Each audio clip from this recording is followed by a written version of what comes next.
7월 8일입니다.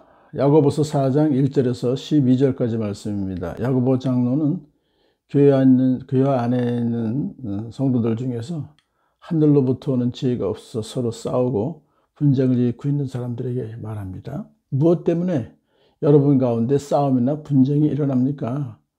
여러분의 지체들 안에서 싸우고 있는 육신의 욕심에서 생기는 것이 아닙니까? 그 원인을 지적해 줍니다. 싸움과 분쟁이 일어나는 이유는 바로 그들 안에 있는 욕심 때문에 그렇다. 쾌락을 추구하는 삶을 살다 보면은 결코 필요 없고 다툼이 일어나게 되는 것이죠. 여러분은 욕심을 부려도 얻지 못하면 살인을 하고 탐내어도 가지지 못하면 다투고 싸웁니다. 이것은 세상 사람들의 모습입니다. 그런데 성도들 가운데서도 이러한 인간의 본성이 있다는 것을 일깨워 주는 것입니다. 그래서 믿는다고 하는 성도들 가운데서 그들이 세상의 모습을 따라간다고 하면 똑같이 된다고 하는 것이죠. 그러므로 여러분은 위로부터 오는 지혜를 구해야 합니다. 그렇게 권면하죠. 여러분이 얻지 못하는 것은 구하지 않기 때문이요. 구하여도 얻지 못하는 것은 자기가 쾌락을 누리는 데 쓰려고 잘못 구하기 때문입니다. 세속에 빠진 성도들이 하나님의 지혜를 구하지 않기 때문에 육신의 욕심을 따라서 서로 싸우고 다투는데, 그 중에는 기도하는 사람도 있죠. 그런데 그는 자기가 쾌락을 누리는 데 쓰려고 기도하기 때문에 응답받지 못하는 것이다. 왜냐하면 하나님은 자신의 잘못을 깨닫고 회개하고 그리고 하나님의 뜻대로 구하는 자에게 그 간구를 응답해 주시기 때문인 것입니다.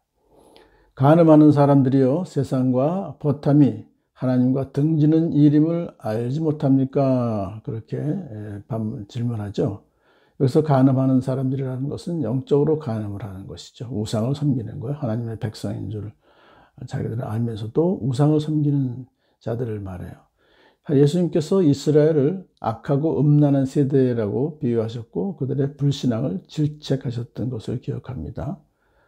자, 따라서 사람이 세상과 친하게 지내려고 하는 것은 곧 하나님을 대적하고 하나님과 원수 관계를 맺는 것이다. 그것을 지적합니다.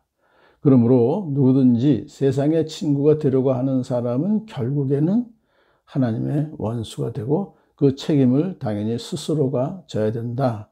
이 사실을 알아야 된다고 말한 것입니다. 야고보 장로는 세상과 친하게 지내는 사람들에게 또 말합니다. 하나님께서는 우리 안에 살게 하신 그 영을 질투하실 정도로 그리워하신다라는 성경 말씀을 여러분은 헛된 것으로 생각하십니까? 헛된 것이 아닙니다. 이건 난해 구절인데요.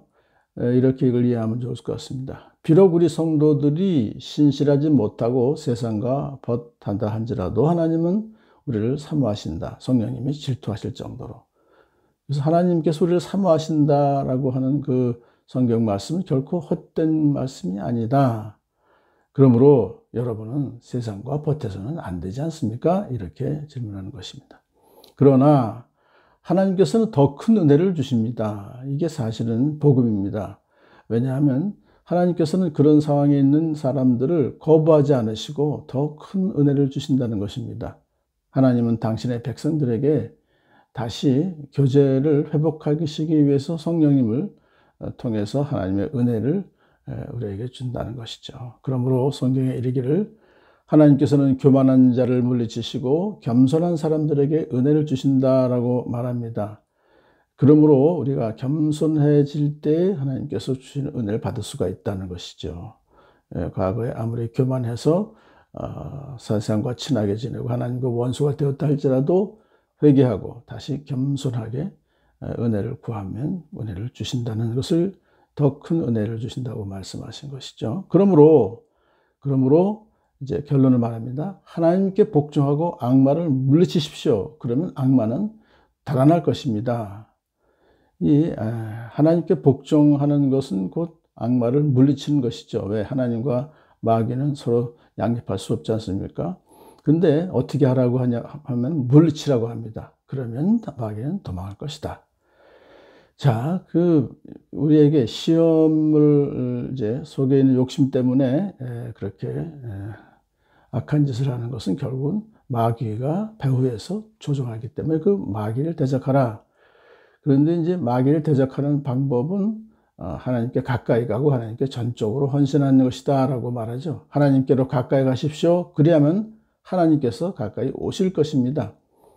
그러니까 회개하고 하나님께로 가까이 가면 된다는 것이죠. 죄인들이여 손을 깨끗이 하십시오. 두 마음을 품은 사람들이여 마음을 순결하게 하십시오. 야고보 장로는 본격적으로 그 죄를 짓고 있는 성도들에게 죄인들이여라고 이렇게 아주 강하게 얘기합니다. 그러면서 손을 깨끗이 씻으십시오. 회개하십시오. 두 마음을 품었던 것을 이제는 마음을 순결하게 한 마음 오직 전적으로 하나님만 가까이 하십시오. 하면서 이제 회개를 어떻게 하라고 하느냐를 붙이고 말합니다.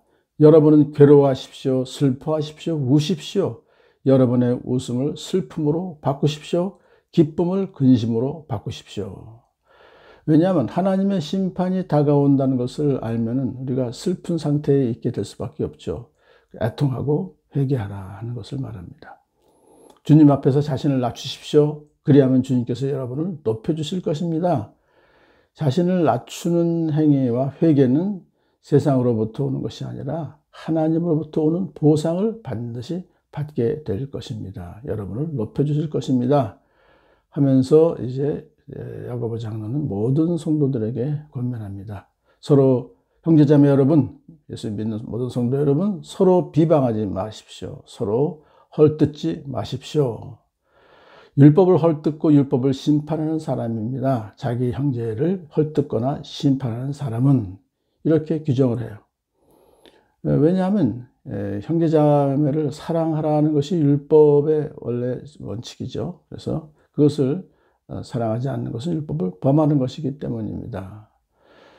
그래서 그런 자들은 율법을 지키는 자가 아니라 재판자가 되는 것입니다. 지키는 자가 아니라 자기가 판단자가 되는 것입니다. 그들은 회개하지 않고 스스로를 모든 일의 심판자로 여기는 것입니다. 그러나 야고보의 이런 권면은 교회 공동체 안에서 어떤 비평이나 건전한 토론의 필요성을 완전히 도외시하는 것은 물론 아닙니다.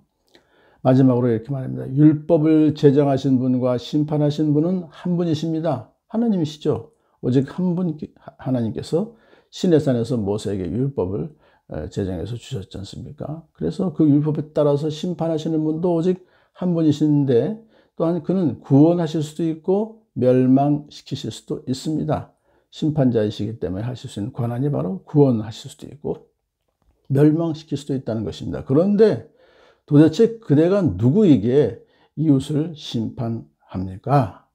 그러면 안 된다는 거죠. 오직 하나님만이 심판하실 수 있는데 어찌하여 당신이 하나님 위치에 올라가서 심판하는 죄를 범합니까? 결론적으로 형제 자매를 비방하는 죄를 짓지 말고 또 판단하지도 마십시오. 형제 자매는 내 몸처럼 사랑해야 될 대상일 뿐입니다. 오늘도 우리가 형제 자매를 비방하거나 재판하는 그런 죄를 짓지 않고 형제를 더 사랑하는 복된 하루가 되기를 소원합니다.